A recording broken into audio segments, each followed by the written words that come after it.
Welcome everyone to today's webinar from CWSI called From Strategy to Security, Managing AI Risks Using the Microsoft Ecosystem. My name is Paul Conaty. I'll be hosting today alongside my colleague, Ivo. If you wonder what we look like, if you can't see the screen, there's some photos from a while ago, but we still look the same, we swear. And we're going to go through a number of different things today around securing AI, particularly through the lens of the Microsoft Security Suite, so specifically the Defender Suite and the Purview Suite. We hope to give you some useful information around what the challenges and risks that AI, generative AI, LLMs, whatever you want to call them, bring to organizations, and the practical tips and tools that you can use to help defend and protect against any of the risks that they bring with them. The session is interactive, so there will be a capability available to you to ask questions, which we'll keep an eye on as we go through. We can either address those questions as we go, or we can keep some time at the end, depending on how many questions we get and the relevance to what we're doing. But do please drop us a question. We love getting questions from people. It's always more interesting when we get a different perspective.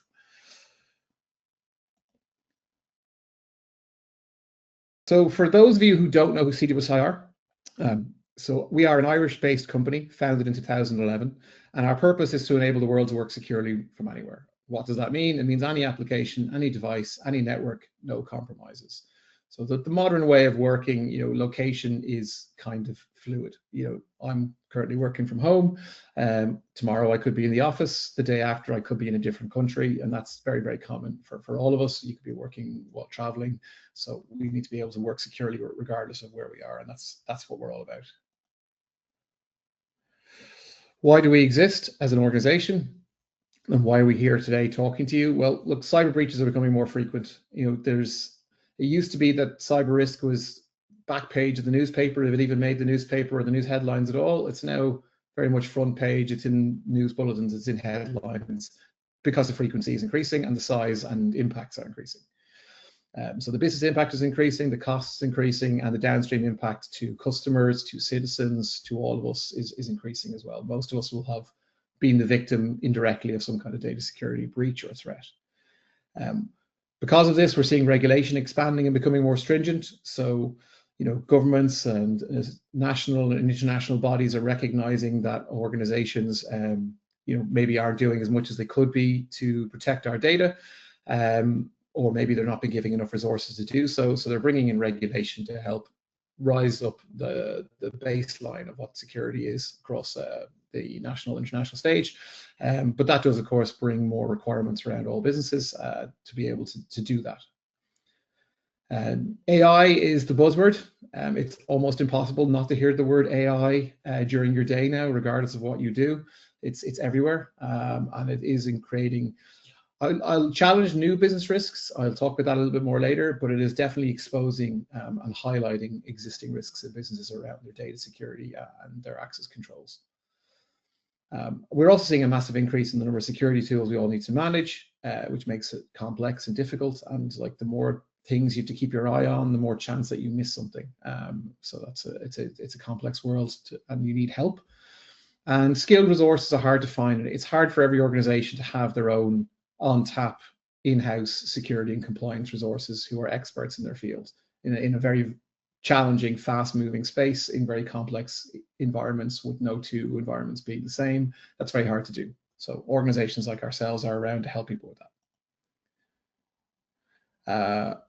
We have 5 core practices within CWSI. I'm practice lead for the data practice. Ivo is practice lead for the secure operations practice. We also have an identity practice, an endpoint practice, and our newest practice is the aforementioned AI. And you can typically start at the top left and work your way down in terms of maturity for an organization. But identity and endpoints are absolutely key. And then you get into the SecOps, secure data, and then that should set you up to be able to do AI securely. And that's kind of one way of looking from top to the bottom. We have a very close relationship with Microsoft, going over 7 or 8 years now. We're proud to be a member of the Microsoft Intelligence Security Association, MISA, which is a limited club for security specialists within the Microsoft partner ecosystem. We've won a number of awards around Compliance Partner of the Year, Security Partner of the Year, And we are specialists in all the key areas in terms of modern work, security, identity and access management, and data protection, governance, and threat protection.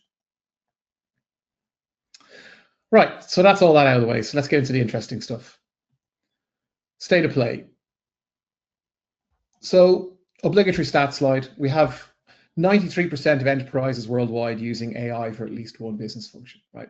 This stat is generally out of date 5 seconds after I say it, because this is just, that's how quickly the space is growing. It's getting closer to 100% of businesses at this point. Yeah, over 70% of organizations are seeing the rapid pace of AI development as a leading security concern. It's anything that introduces change is always a concern and makes you worry about risk, right? And the pace of change that we're seeing in this is phenomenal.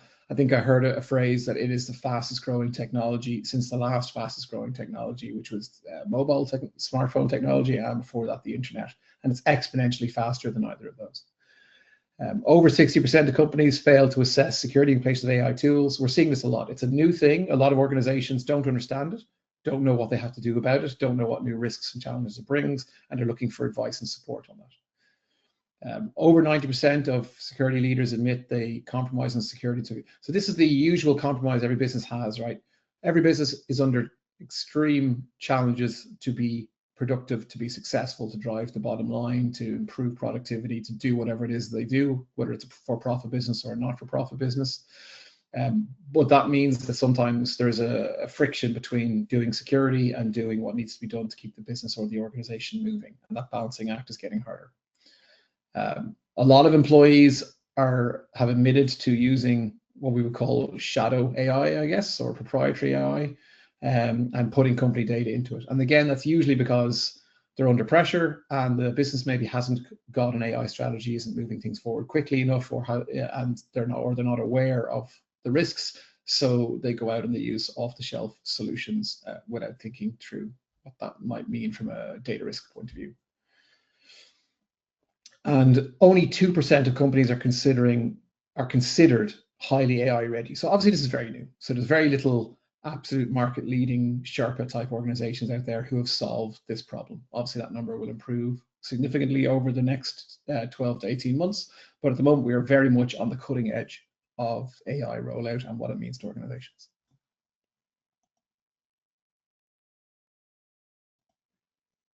So I'm not going to go through these in any detail. It's really just to demonstrate, every single day now we're starting to see some sort of headline around a risk or a breach or a compromise of an environment which has a relationship to AI. Either it's the bad guys leveraging AI tooling to improve their phishing and sophisticated type attacks, which is something we're seeing quite a lot of now. The ability to create very sophisticated AI attacks by scraping things like LinkedIn, for example, is something that we're seeing a lot of for new employees. Or it's AI tools, data being exposed, models being compromised, or underlying data sources being compromised through something to do with AI chatbots or various different elements. And again, this is always happens when there's a new technology being rolled out rapidly, is that people will find gaps or issues. Some of these might be accidental or they're being exploited.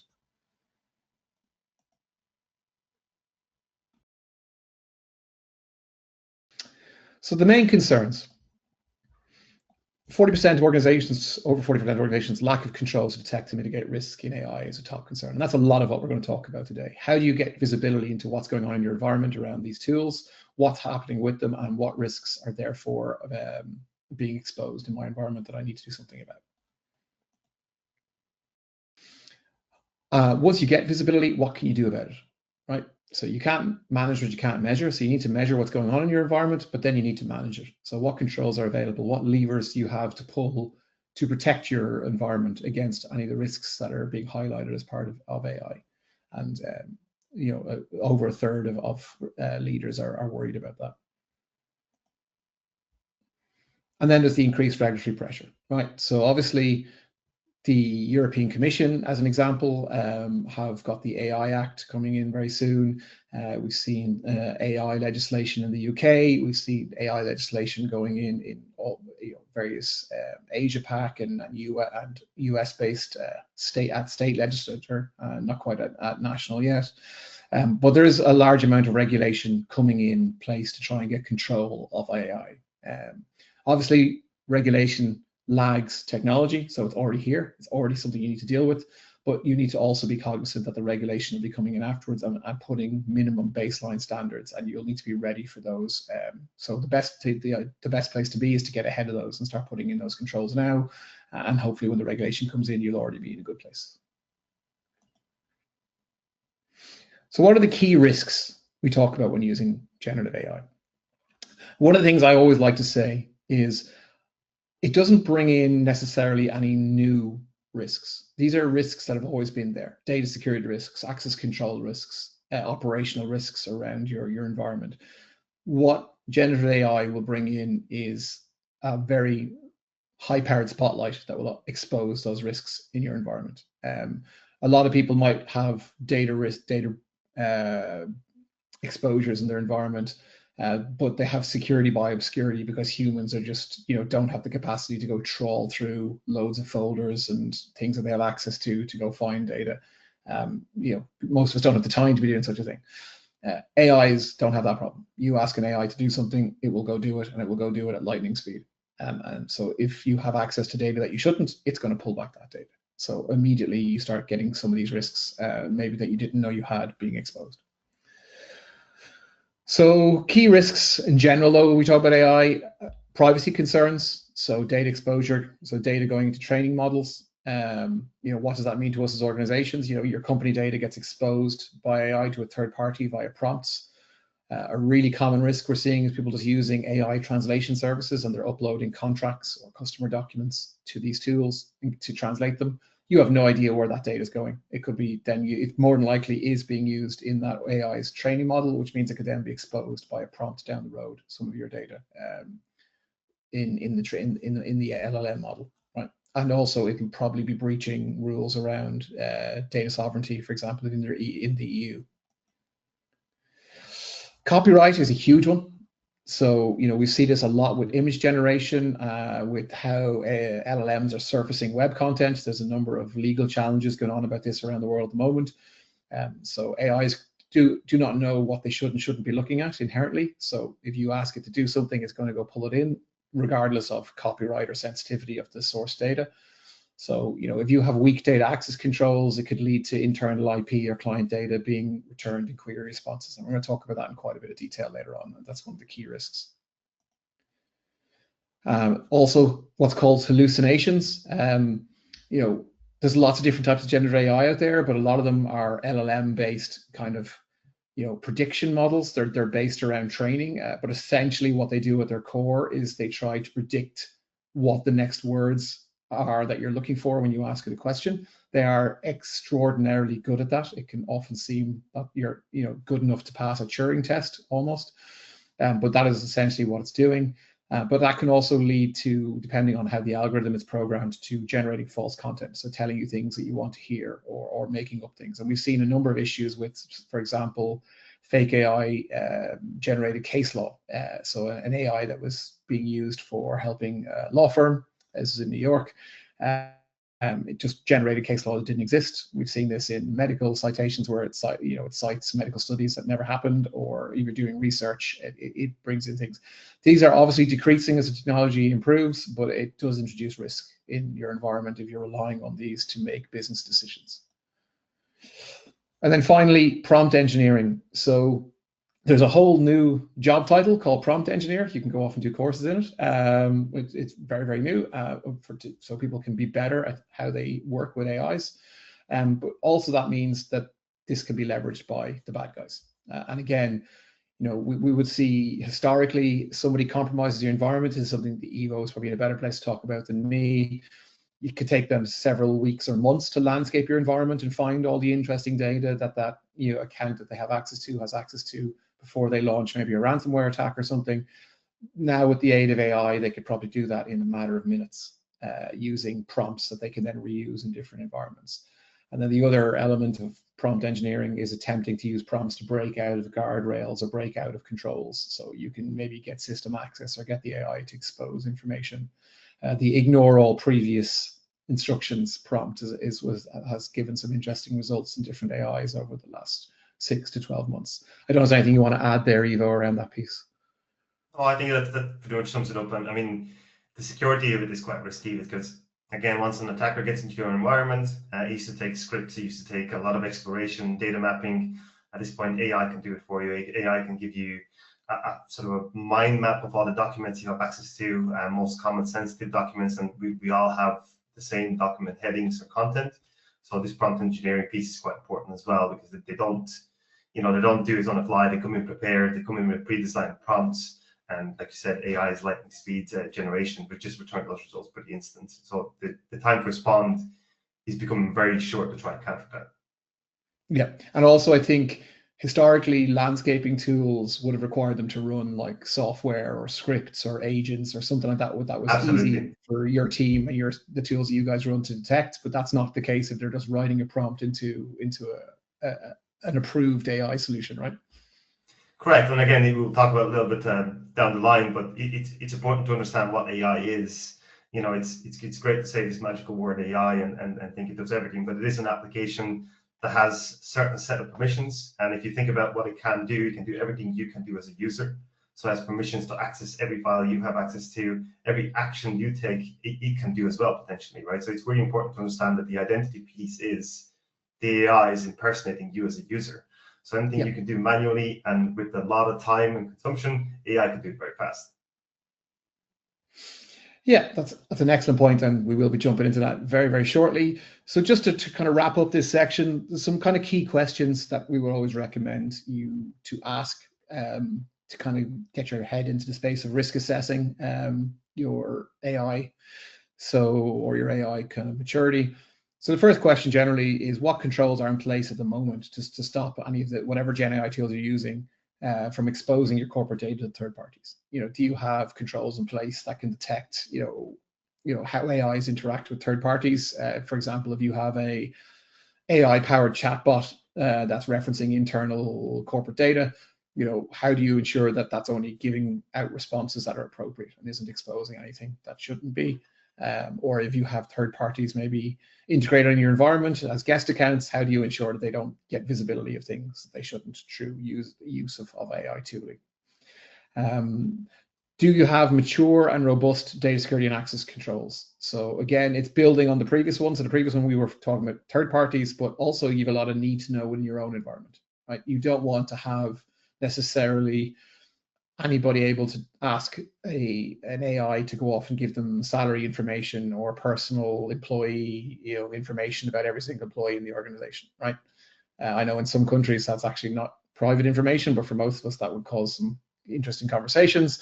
The same with maybe IP, or if you're a publicly listed company, stuff that can be used for stock manipulation and that kind of information. So you do not want that to be open access within your environment. So you want to make sure that your controls are mature and safe, and you don't have maybe hidden risk there. As I mentioned, the security by obscurity might be doing the work for you right now, but people may not realize what level of access they have until they start using these tools. And then very important to what myself and Ivo were talking about a second ago, how do you get visibility about what people are doing with the AI? What queries are they asking? What prompts are happening? How would you detect somebody starting to ask difficult or unusual questions? Or maybe how would you see an indicator of compromise of someone's account that has been hacked and they're being used, their access to the AI is being used by an attacker to landscape your environment? How would you detect that? So do you have those kind of tools yet? And are they in place to help protect you against external threats, but also to make sure you're not breaching any regulatory requirements around privacy, for example? Just one thing to add as well, it's actually looking at those questions, Paul, it's really interesting to consider that they are AI-centric questions, but if one thing that I would say take away from today, those are not AI-only risks. AI just highlights them, and those are all SaaS applications. Those are all applications we always have. They're not new risks, so AI is not bringing in necessarily new threats, except the last point, obviously. But for the first 3 points, those risks already exist in your organization. AI is just, like you said, giant spotlight and just highlighting them again. So it's really important to understand that as well, that not adopting AI and pretending that the risk doesn't exist is not a solution here. We have to consider that Gen AI piece there, and the question could be replaced with any SaaS application, and do we have those protections in there? Yeah, it's an excellent point, and we will definitely probably mention that a few times during this thing. But 100%, these are the, whether it's generative AI or it's a webmail solution or it's cloud storage or it's any other third-party SaaS app, you need to have the same type of controls about your data flows, about how that app interacts with your environment. So excellent point, Ivo, and probably a good segue into the last point I want to talk about. So how does Copilot differ maybe from the more general AIs that we talked about? Like, for example, why would you consider using something like Copilot, and why are we going to be talking about Copilot a lot today? I'm quite fond of this slide. I know it's quite busy. I'm going to leave it there for a second if anybody wants to grab a screen grab, but also please note, anybody who's attended the webinar today will be getting, or register for the webinar, will be getting a copy of these slides anyway. But this just gives you an idea of the kind of architecture. And I think the kind of key things here is the fact that your data is staying within your tenant. Your processing of your data is being done within your Microsoft service boundary, which is the same boundary that processing of email happens in if you're using Exchange Online, or our Teams is happening in if you're using Teams, right? It's all within the service boundary, so it follows all the rules around data residency, around the protections that Microsoft bring, and also the anonymity of that.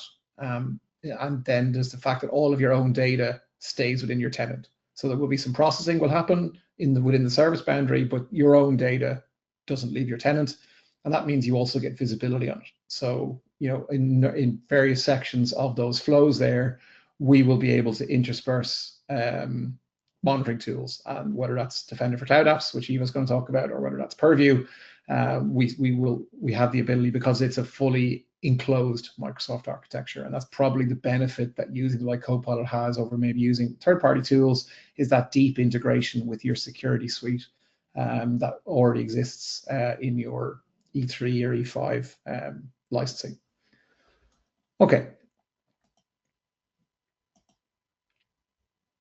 So what do we have to worry about from a Copilot point of view? I think we've talked about this one already. So Copilot runs in the user's context. Ivo said this a minute ago.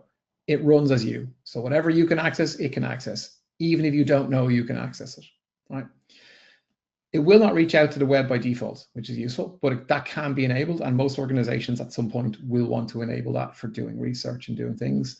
And it can use graph connectors to access internal and external sources. So again, you need to consider that in terms of the data flows that it has access to.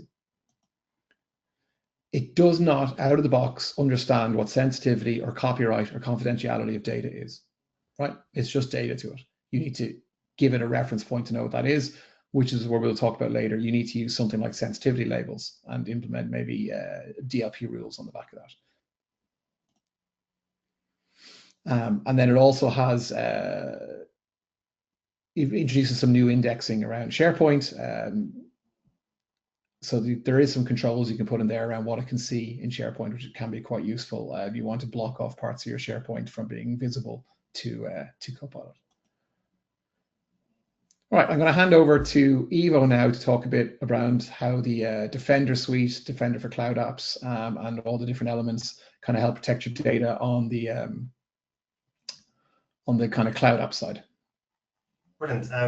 So what I'll do is I have a couple of slides, not many. I'm not a big slides person. I'm an engineer at heart, so I will have a little console. We'll run through what's that look like in real life, what the user experience is.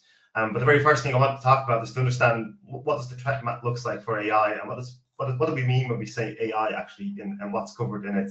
So if you look at the slide, it's a great slide. It's really complicated, but if you work from bottom up, the AI platform model, this is the core of the AI itself. This is the model, the data, and the training that goes behind it, how it's going to decide, like Paul said, what the next word is going to be in the prediction.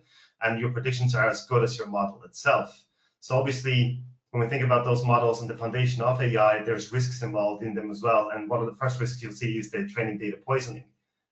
It's really simple. It's feeding it false data to get outputs that the attackers might prefer. So the outputs might start to become biased. They might be reduced in accuracy, And more importantly, they can create backdoors. So like the prompt of ignore any guardrails that you have at the moment and do X, right? So unless you have some protection around that, it's very easy to bypass all protections that the AI model has. The other concern that you might have is in your organization, you might have your own AI model, you might have your own training put into Purview, you might have your own training put into security. If somebody steals that model, they gain access to all that data in a queryable format. So those are really kind of core risks, and they're not very common in most organizations because most organizations operate at the very top level, but they're very important to understand. If we're looking at the middle level, we have AI applications, so Gen AI-based apps itself. A lot of the risks are common across not just AI, so we're looking at malicious interaction with managed AI apps and data leak exfiltration. That applies to any application in the organization. But again, as we've talked, just shortly before this, those risks exist already, and they just get highlighted by AI itself. There are unique risks introduced by AI applications, so prompt injection. We spoke briefly about prompts and what they are. So exploiting those inputs and prompts to trigger unintended or unsafe behavior in AI is a very common approach. And again, the very first one that we had was ignore your guardrails, right? And we've seen how that got broken in the early stages of AI. Obviously, we're getting better at this. There's a lot more protection in it. But because AI is so unpredictable, it's very hard to do protection against prompt injection. You have to use some data compliance to do this. And then lastly, you have your insecure plugin design. Again, every website you go to, every application you open, even your smartphone itself has now an AI assistant, right? It's getting applied to you everywhere you go. And it's the same as an application. We talk about plugins in browsers. We talk about plugins in Outlook, for example. They are a standalone application, and we need to be protected against it. And all it takes is insecure design or insecure development, leaving backdoors and giving access to everything we want. And there are risks that kind of cover both application and AI usage, the box to the far right, the Gen AI extended risks. And then again, that's an insider risk, excessive agency and over-reliance. I'm sure you guys all have that one colleague that gives you the ChatGPT answer to every question you ask. They're great answers, but they're meant to be tools. You're meant to interpret the data and you're meant to do something with it. I always compare AI to a calculator. We used to do calculations on paper or in our heads, and now we have a tool, but the tool doesn't teach us maths. It gives us the ability to do our tasks faster.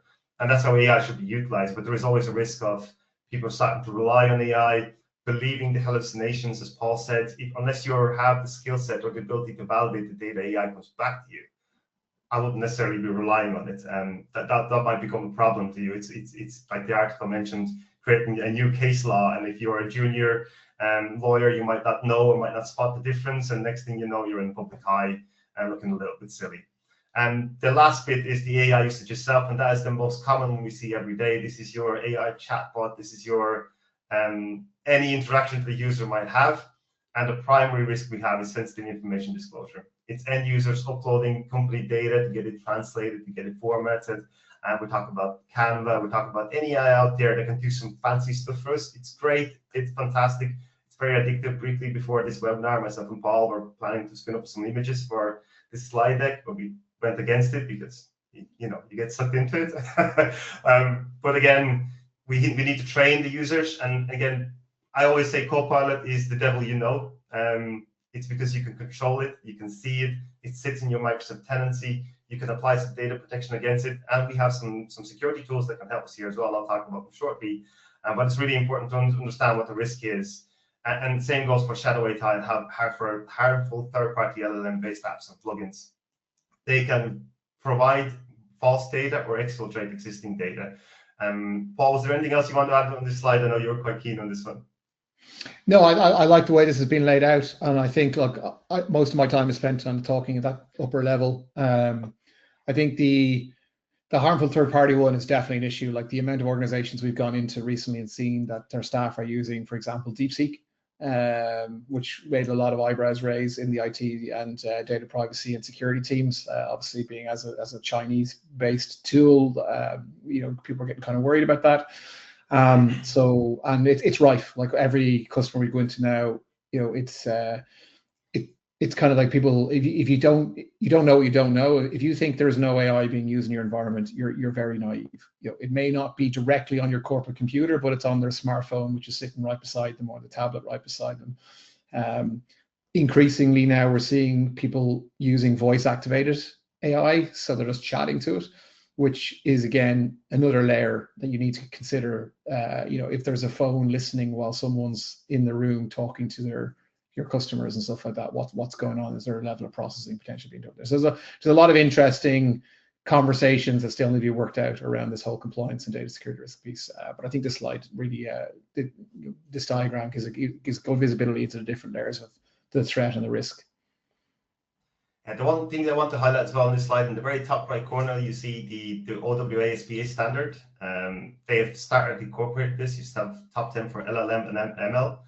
Which is really interesting. So, I mean, the security standards starting to move into governing some of the language models and starting to secure them as well. Just something to consider if you're starting to use your own proprietary AI. It's worth investigating those. So, why are we here today? So, secure AI with an integrated approach, and this is what Microsoft's counter to all these problems is to offer a solution on how to govern and secure Copilot and how to protect yourself against the third-party AIs, and maybe even allow end users to use third-party AIs, but in a secure way. It integrates across all 4 pillars. When we talk about what Microsoft offers us, we have your Defender suite, which is the security piece. We have Purview suite, which looks after our data and compliance, and obviously Intune and Entra for device and identity management. Microsoft's goal really with these tools is not to prevent you from using AI, it's to encourage you to use AI, but encourage you to use it securely. And again, IT cannot protect against something they cannot see. So the very first thing we need to talk about is how do we discover the shadow IP piece. And this applies more than just AI. This applies to any SaaS application. When we think about it, AI, again, highlights these areas here, which is great because that means when people start securing against AI, they're securing against problems that already existed there for a long time. Once we've discovered what we're actually using, we have protection tools available. We have integration, we have data protection, we have sensitivity labels throughout the life cycle of the usage and the data travel itself. And we have some governance piece around it, around AI usage to comply with regulatory compliance policies. So jumping into the next slide, what does that look like? We're securing your AI apps with a holistic approach, and I love fancy animations. This is great. So the very first thing is prevention. Discover AI apps, understand risks, and set controls accordingly. So how do we prevent end users from using applications like, for example, DeepSeek that might not be business approved or don't have regulatory compliance standards or security standards? And we can see here from the icons, there's some very, very well-known popular icons, Gemini, ChatGPT, your Canva, and you see some question marks around it. And it's meant to depict the idea behind not every answer is black and white. We can't just say, yeah, we're going to block every AI. There's potentially productivity to be gained from the end user and for the business itself. So that's important to understand. And again, Microsoft have a way with Defender for Cloud Apps how to encourage that, how to monitor these things, and how to take an approach to design your protection tool against AI. So the protection piece itself is to detect and respond to threats from suspicious interactions with Copilot. And this is where Copilot shines, is because it's an embedded Microsoft product. We can look at the prompts, we can look at potentially malicious prompts. There's a lot of threats and data analytics around prompt ingestion. So like Paul mentioned earlier, how can you discover when somebody's trying to prompt and do exploration in your environment? Well, there is rules in that now, and we don't see the prompts the end user is doing, but we can investigate them against threat analytics, and we can see when a malicious prompt is being executed, or when it's anomalous behavior, something that the user doesn't normally do. He can raise alerts and he can help you identify them and can help you get ahead of the curve of the malicious attacker. So that's something really, really interesting to consider. So Defender for Cloud Apps, I'm sure a lot of you are familiar with it, and for those that are not, I briefly want to cover the core capabilities of Defender for Cloud Apps. It's more than just AI. It's an evolution of a CASB tool, and it has all the sort of characteristics of a CASB tool with enhanced features themselves. So the very first thing you do is SaaS app discovery and posture management. So again, we talk about that shadow IT discovery, and more importantly, when we discover those SaaS applications, what does that actually mean? What's their security posture? Do we need to do? How do we make the decision if Salesforce or Slack or any of the applications listed here is an application that we want to allow in the business? Defender for Cloud Apps has an application inventory of, I think it's about 36,000 at the moment, SaaS applications, and it's a constantly growing list. So, and Microsoft spends time reviewing them, reviewing the compliance, the security score, and they give you a very nice score metric for it, and you can make a decision based on that. Then we look at SaaS threat protection, and the SaaS threat protection just lets us integrate all that discovery into our full XDR suite, into your endpoint, into your identity. Again, when we talk about the exposure, if somebody breaches your network and breaches through SaaS applications, you want that information to be flowing down into the rest of the tooling, so that that the XDR suite can make educated decisions. App-to-app protection is a really interesting one, and I think it's getting a lot of traction in the last year or 2 years. It specifically addresses the OAuth apps, which often service backdoors. OAuth apps are basically the evolution of the on-prem service accounts. They're just sitting there with permissions to do things without having to sign in, without you being able to see it. And we see that quite often in security, that the attackers will use OAuth apps for persistence. They will create an OAuth application to read your mail, to delete mails from your mailbox, send on behalf of you, and now all of a sudden he's just being you without you knowing about it, without ever accessing your device. So really, really important to consider that, and the tools in there are fantastic. They can give you overprivileged applications, they can give you discovery, and obviously as we kind of move into the AI world, they're starting to adapt for security for AI apps, and this talks about full visibility of Gen AI apps and environment, and then again, detecting that suspicious interaction with those applications themselves. And last but not least is the information protection piece. And Paul's going to touch on it a little more further down in the webinar. But from my perspective, it's very, very simple. It allows you to integrate with applications, with support applications like Salesforce, like Google Workspace, or many, many more. And it allows you to carry over your labeling, your data protection into those tools. So all of a sudden, if you integrate your identity and your information protection, it's an extension of your security suite rather than a risk that's sitting on the perimeter of it. So the SaaS app discovery lifecycle. I love this slide. This is great, and every organization should be doing this. And it's a circular sort of a motion. We go through different phases in SaaS app discovery, and the normal approach would be to start with what we can see. IT, again, cannot protect what we cannot see. So discover shadow IT, discover the SaaS applications used in your organization. Fantastic. Now I know about them. I need to figure out, are they malicious? Are they compliant? Again, identifying the risk levels of your applications. Defender for Cloud Apps offered that quite well. We're moving into phase 2 then. So now we know what the risk is. We know what the end user is using. In the evaluate and analyze phase, we can look at the compliance. Do they have GDPR compliance? Are they HIPAA compliant? Are there any other compliance tool that's required there? Do they allow saving passwords, for example? Really simple things to have your ISO standards covered, or PCI DSS, you name it. That's the idea where you should be looking at. You should be looking at evaluating the compliance behind it. It is a third-party vendor, realistically. And after that, we're looking at analyzing the usage. So if the user has been using this AI application, how are they using it? Are they using it during business hours? Are they using specific IP addresses? We can also see, are they only pulling data down purely from a network perspective, or are they sending a lot of data up? So it'll give you statistics like, hey, actually the interaction here is, there's constant uploads. And as you can imagine, if the uploads are in megabytes rather than kilobytes, the user is uploading files, potentially company documents. So that's where you start thinking about the risk behind it. So what document did he upload? I have no idea. Where is that document stored? As Paul said, it's part now of the large language model for Gemini or for DeepSeek, and it's going to use that data, and that could be company proprietary data. You don't know what happens to that data afterwards and how it gets exposed. And lastly, we have to look at governing our SaaS applications themselves, and that's mostly around how do we implement controls to prevent access or enable access to applications we want the end users to use. So really, really simple. And then phase 3 is something we all should be doing, manage and continuously monitor. It's the life cycle of things. So again, find misconfigurations and take actions to follow best practice, and that is your assessment of security posture. And continuous monitoring brings us back to phase 1, to this discovery piece. And this should be a constant evolution of our security. Because just because nobody's using DeepSeek today doesn't mean nobody's using it 5 minutes later. We need to have tools that help us identify that. So as promised, I'm going to jump into the console. I'm going to talk a little bit about what Defender for Cloud Apps is and what does that look like. 1 second. Paul, could you just confirm you can see that for me? Yep. Oh, thank you. So for anybody that's done any Microsoft security, this console should be very, very familiar. This is your Defender or security portal, depending where you're based. And in here, we have the tool that we just talked about, the Defender for Cloud Apps. Defender for Cloud Apps allows you to utilize the endpoints to collect cloud app, SaaS app data utilization and give you information about that. What it does, it initiates cloud discovery.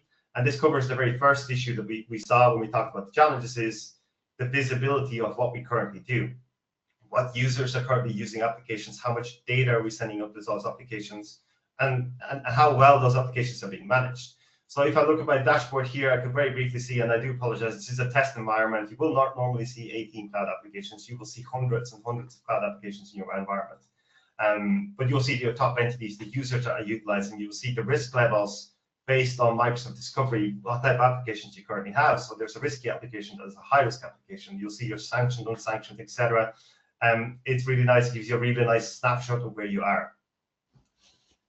When I jump into the discovered apps themselves, this will give me every SaaS application that's been discovered in your organization. So we can see the full catalog of Microsoft's 36,000 SaaS applications, and we can do proactive stuff as well. But very briefly, this is everything that the work has been discovered. And you can see it gives you a little bit of a risk score behind it, which is really nice. It also gives you traffic, uploads, and downloads. And again, when I'm seeing an upload of 9 megabytes for Microsoft Online Services, means I'm feeding more data in than I'm taking back down, right? So that means I'm interacting with files in this particular area. And if you look at something a bit more riskier, things like Telegram, has a risk score of 6. So how do they determine that risk score? We can dive into the app and we can understand this a little bit better. Second, so usage statistics, and we jump into the information piece. We can look at our general overview. It gives you some really, really useful information if you're using on-prem firewalls where you want to block certain domains. It gives you all domains used by that particular SaaS application, not just the prime URL. It gives you the data center location, what it is, where the headquarters are. It's United Arab Emirates in this case, domain registration. So a lot of that intelligence around the web services themselves. Then we can jump into security. Well, actually, this app is considered quite secure. It's giving you a 9 out of 10 security score. And you can see why. It's because it supports MFA, it supports user audit trail, supports SAML, it has a trusted certificate. Users can upload data, it's being secured. Again, it tells you about why the score is the way it is. But the reason the overall score is 6 is when I jump into the compliance sector, it's actually not meeting any of the compliance standards. It's not ISO 27001. It's not GDPR protected. It's not meeting any compliance. This compliance score is 0, hence why this app is considered to be quite risky to your organization. And we have some legal information about this as well. Again, we report data breaches for GDPR, so they're currently not doing that. They don't have a policy available about those particular reports. So that's really a brief snapshot of what the cloud discovery looks like and what you can see from it. What we can also do is we can do some automation in this case. Obviously, discovery is great, but what happens when somebody starts using GenAI and I want to know about it? It does offer creating policies. So if I jump into the policies for cloud apps, and really briefly, I do have one pre-canned here to save a little bit of time. I have a policy that's called Discover GenAI Applications. So I'm basically saying, hey, go ahead and scan my environment, and every time you find something that equals of the category GenAI, go ahead and raise an incident for me. And that way, IT can be ahead of the game, know straight away, hey, Paul just started using a new GenAI application. Maybe we should start looking at things and start investigating what to do with it. Really, really nice, really effective for small organizations. And I'll briefly go back to the slides and talk about how we can better utilize these tools, how we can automate some of this information for us. So prevention to discover and control AI apps. Again, part of that 36,000 applications now contains over 400 GenAI apps. And I'm guessing this number is hugely outdated by now. Because every day they keep adding them. And like I said, every website has a GenAI app now at this point. What Discovery can do is it can offer you some control. So you can, and the control can be based on risk levels. So in this example here, you can see that framework, for example, was automatically unsanctioned or blocked from the end user's access because the risk score of the application is 3.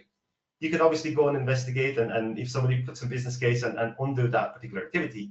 But wouldn't it be great if IT could just sit back and let the tool do the job for them, and then say, hey, actually, most of the risky apps or anything below 5 is going to get automatically blocked. And there is always a little bit of gray space, and we need to think about that as well. How are we going to use it? And what they do offer is a mind map of how we should manage your apps and environment. And I love this slide. This is great. Every IT guy has probably been through this back in before the fancy tools were around. But what it looks like is when the discovery happens, we're looking at the assessment. So what we're going to do is, should the employee use this application? Not a chance in hell, no way. That's very easy. Tag the app as unsanctioned. Unsanctioned app gets blocked from the endpoint and the user can't access it. And I'll show you the user experience for that as well. It's really nice and simple. That's the black and white, the binary decision.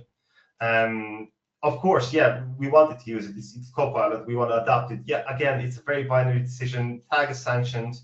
Identify and remediate misconfiguration with the cloud posture management. Obviously, you still want to be secure, and then have a think about, right? We're allowing the end user to use a SaaS application. It's a third-party vendor. Should we monitor it? No, we don't really have to do anything. Yes, yeah, we need some controls. We need to connect the app for the visibility. We need to potentially onboard to Microsoft Entra ID to manage identities, single sign-on, etc. And maybe put in some conditional access that we only want users to access this application from the office or from a managed device. So we have that tooling available. And then we step into the gray area. In a couple of slides back, there was the Canva example with a question mark around it. When we're not sure, this looks like a productive app. The security is halfway through 5 or 6 points. And what do we do with that? We assign it for further review. What does that look like in real world? So let me jump back into my console. 1 second, I'm just going to grab my notes up. Okay. Which browser? Too many windows open. So what that looks like for us is we have the ability to tag the applications. And in the scenario where I'm not sure if Telegram should be used or should not be used, I can tag it as monitored. So it's not black and white. And what monitor means is you get the old IT finger waggle to say, this is not an application you should be using, but you have the ability to click a button and bypass the block and say, I'm actually going to use it. And then you can collect reporting data on how many users used it, why they've used it, and you can make an educated decision, is there a business case for this particular item here? So that's a really interesting approach for that. Ivo, there's a question on that, actually, good timing, that came in there while you were speaking earlier. And they're just specifically asking, in Defender for Cloud Apps, when using the policy that blocks unsanctioned AI apps and allows AI apps that are marked as monitored, is it possible to customize the end user message? As currently, the notification shown to users appears to be the same as for blocked apps, i.e. this website is blocked by your organization, which can be misleading. So they're asking, is there a way to change that message to say monitored? Between monitored and blocked, no, unfortunately it's not, but the user experience is slightly different. Which is quite nice because it will bring me straight into the user experience itself. So this is my little demo virtual machine, and going back to the monitored and blocked apps. So I have currently blocked LinkedIn, and this is the experience you're going to get. I've unsanctioned LinkedIn, and the minute they go to it, you can see the website is blocked by organization. So this can be customized to an extent, and the only option I have is go back. I don't have any other ability to do here. But when I go to DeepSeek, this is a monitored app. You can see the experience is, as the question says, pretty much the same, but you can see there's an allow button now. And it sits right in front of you. And when you go ahead and allow it, it will bypass that particular monitor control and will let you access the application. You can set the limit on how long the bypass works for. So I've set it for this case for an hour. So now for an hour, DeepSeek is an allowed application. And then in an hour, it's going to remind you again, this is not actually an allowed application. You should be doing something about it. So something worth considering here as well. And then talking back about the configuration policies themselves. So how do we tackle the automation piece behind the configuration policies? So if I go back to my GenAI policy itself, we talked about discovery. I also have the ability to automatically take action. So you can see here, we have governance actions. I can tag it as sanctioned, tag it as unsanctioned. I could create custom tags, so I can have more tags than just sanctioned, unsanctioned, monitored, or I can tag it as monitored. And what happens then is you actually receive an incident, which will tell you, hey, I've discovered a new GenAI application and I've taken activity. So the IT team could jump in here, look at the application, look at the alert, and I get very excited about console, so I'm not going to dive too deep into this. but it gives you really nice information. And when it comes to information protection, and before I hand over to you, Paul, this is the SaaS information piece as well. So you can see here, there's an alert that says DLP policy blocked upload to ChatGPT. So when we talk about that hybrid usage of the AI applications, I could say, I want my organizations to use ChatGPT. It's great. You know, I can prompt it and it responds back to me. You can see it's all operational and working fine, but I don't want company data to go in there. So if I try and upload a document into ChatGPT, I get a notification from Purview to say, hey, this activity has been blocked by the event admins. And you can see this can be modified and tailored to your business. So sample notification. So initially what I've done here is to create the hybrid environment where the user can interact with ChatGPT, but it cannot upload any data to ChatGPT itself. So that covers my brief coverage of Defender for Cloud Apps. I'm going to jump back into this, Paul. I'll give you control to go over the data side and the Purview side of these tools. Yep, thank you very much. You should be in. Perfect. Okay, so that's been really, really good, Ivo, and there's a lot there, and I know we have some other questions. We have time at the end, we'll address them, otherwise we can always follow up with you individually after the session. So the second half of our protections that we want to talk about today is around using Purview, right? So you've seen what can be done on the Defender side, primarily Defender for Cloud Apps. There is a bit in the middle, which we were just talking about on the information protection side, which is where DLP, you know, you set a lot of DLP policies in Purview, but they get enacted by tools which leave more on the Defender side of the house, either Defender for Cloud Apps or Defender for Endpoint as appropriate. But I'm going to focus now on talking about some of the specific data compliance and governance capabilities that live on the Purview side of the house. So we're going to be talking about sensitivity labels, how they interact with AI tools, and how you could apply, you know, DLP controls in, for example, prompts. So how do you stop people looking for stuff that they shouldn't? And how do you get visibility into what people are doing? We spoke about it early on. But, you know, if they're typing stuff into prompts that they shouldn't, can you get visibility and see what's going on there? And the answer is yes, you can.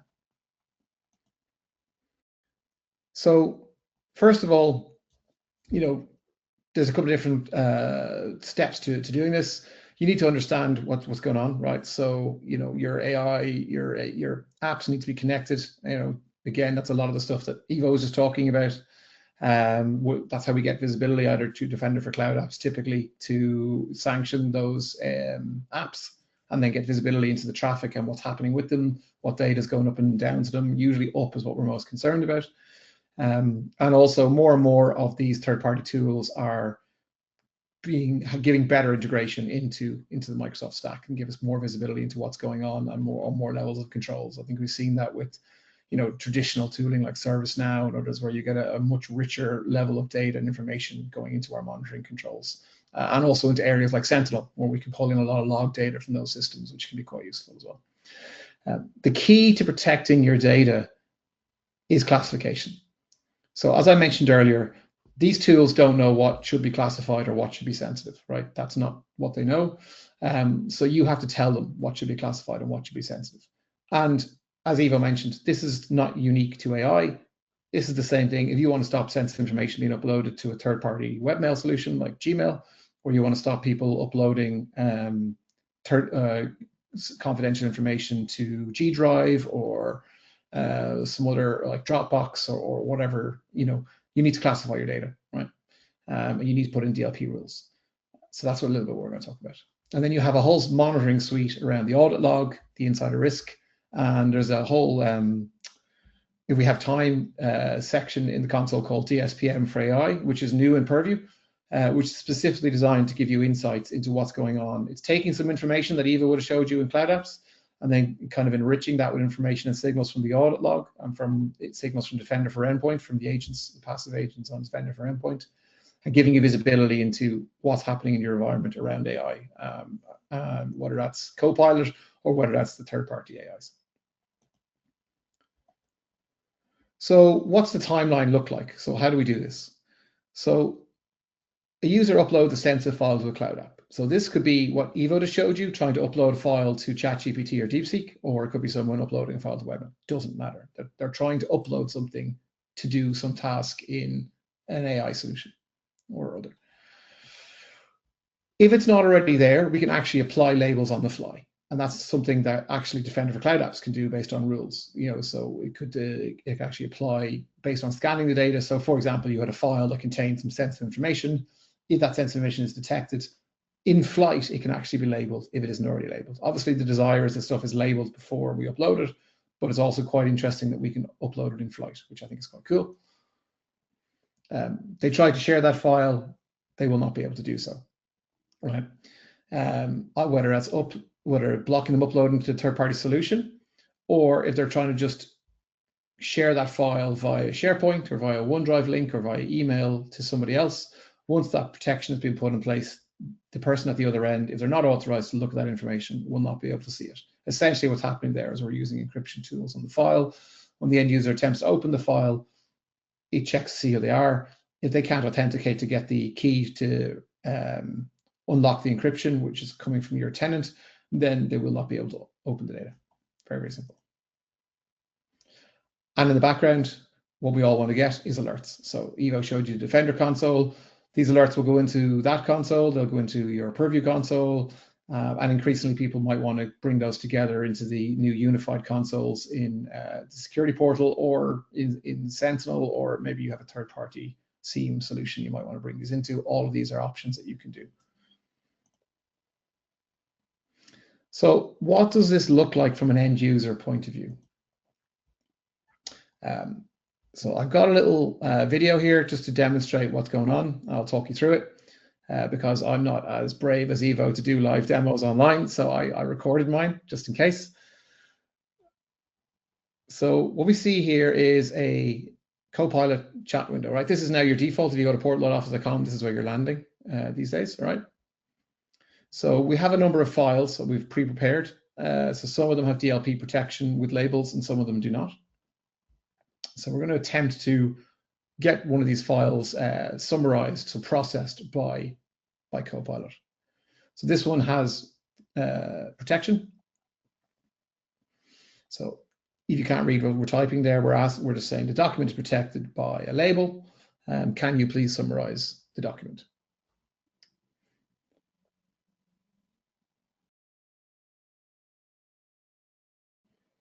And there you go. We get a message back saying it's protected by a label. We do not allow access to contents. Therefore, we can't get any information about that document, right? So that document has a label on it. I've attempted to open it. I cannot use Copilot to summarize, surface, or give me information about that document. I'm going to try this again, pick a different file.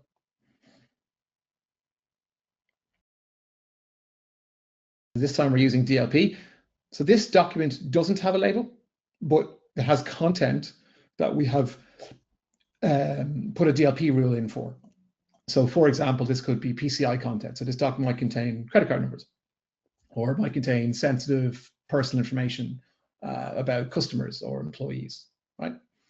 But it doesn't necessarily have a label. So we're relying on detection rules, typically what's called sensitive information types. We're asking you to summarize the document. And again, we get the message back that it's not allowed to do so. It's a slightly different message, but it's the same thing saying you cannot actually access this because it's protected by DLP policies. So this is very, very useful because obviously labels are really powerful, but sometimes people might put the wrong label on a document, or they might change the label on documents if they maliciously were trying to get access to it. This protects that because it overrides any human interaction and actually scans the file for content. So it's really, really useful to make sure that there's a belt and braces approach to security. And then finally, here's one that is no protections whatsoever. This is just an average file. We're asking it to summarize a document, and we should get back full information. Forgive the slow typing.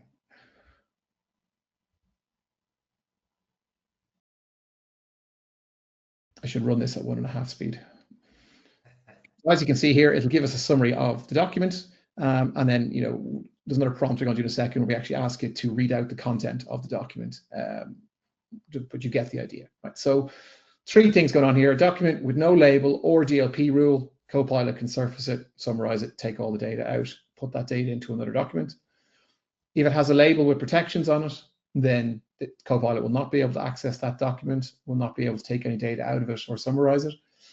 If it has no label, but the document is meets a DLP because of its content, then you get blocked from using it as well, right? So all different controls from Purview.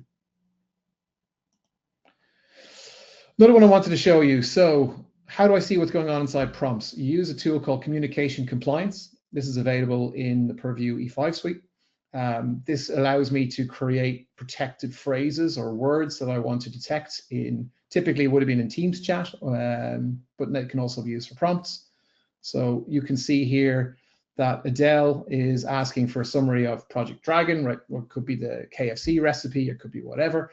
But they get back a message that they're not, the Copilot is unable to summarize as it's a confidential project and that person is not on the need to know list. So obviously this is a really powerful tool. The user has been told, no, you're not allowed to ask about that. You know, first rule of Fight Club is no one talks about Fight Club. And in the background, we will actually get an alert that that user was asked about this and we can investigate that. And that's what we're seeing on the left-hand side here is a list of alerts that have arisen. So we can go in and see what was the prompt that they asked and make sure the response was appropriate, which is really, really useful.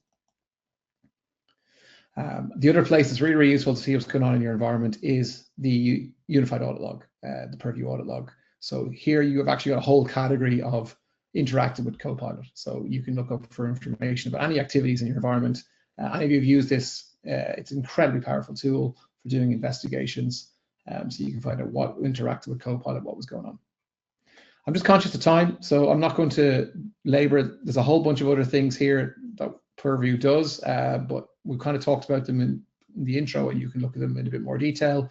And we'd really like to have a chat with any of you after the session. You know, we could organize a one-to-one meeting. You can reach out through the marketing team or through the sales team to get a session with myself or get a session with Evo to go through anything we spoke about today in more detail. The key recommendations I'd like you to walk away with today is you need to be able to detect sensitive data and prompts and outputs. You do that through either sensitive information types detection, data classification, or the communication compliance capabilities, as well as the cool stuff that Evo was showing you around what's going on and detecting those apps in the first place in your environment. You want to prevent data being returned. You use the information protection controls we spoke about, so labels, DLP controls, and also don't forget about user access controls, things like Entra ID group access reviews, you know, regularly monitoring about who has access to what data in what groups, very powerful. You can delegate that out to the business. It doesn't need to be IT that does it. It's a really cool control in the Entra suite. And make sure that you meet your regulatory compliant requirements. You can use eDiscovery to remove and find Copilot data. So again, something that you can use as a very good tool within the Purview suite, same as you would looking for any other type data. You can use eDiscovery for Copilot if you're investigating something. And you can use retention on Copilot data. So you don't need to hold on to those prompts that people are writing for eternity. You can actually remove those prompts and replies on a regular basis using retention rules separate from the rules you have for Teams or for SharePoint or for email. So thank you very much, everybody, for your time. I am conscious we've gone slightly over. We'd love to meet with you. As I said, we have a number of different ways we can interact. There's funded engagements from Microsoft. We have a dedicated Copilot readiness assessment that we use for organizations to help them understand where they are and basically run through everything that Evo and I have done today and give people a report on where they are, what they should be doing to roll out AI safely in their environment. And then individually, I know we got some questions about specifics in various parts of the Defender suite and Purview suite. You know, we have experts who can answer those questions. Just reach out and talk to us. Thank you very, very much for your time, everybody. And really would look forward to speaking to anybody who attended today in person, either at a future event or, you know, if we get the opportunity to engage with you. Thank you very much to Evo for his expertise and well-presented demo. And Evo, I don't know if you have any. No, absolutely. There was a few questions outstanding. Most of them got answered in chat, but if we didn't cover any questions, like Paul said, do reach out to us. We're happy to have a chat with you and help you through anywhere or any questions that you might have. So thanks for having me, Paul. It's great to talk about AI protection and cloud apps themselves, the unsung hero of the Defender suite. Yeah, when you put the two of us in the room, I think we always run out of time. Thanks, Ivo. And there is a QR code on screen. As I said, the deck will be sent out to everyone, which can help you reach out to us to make contact around anything we spoke about today. Thank you very much.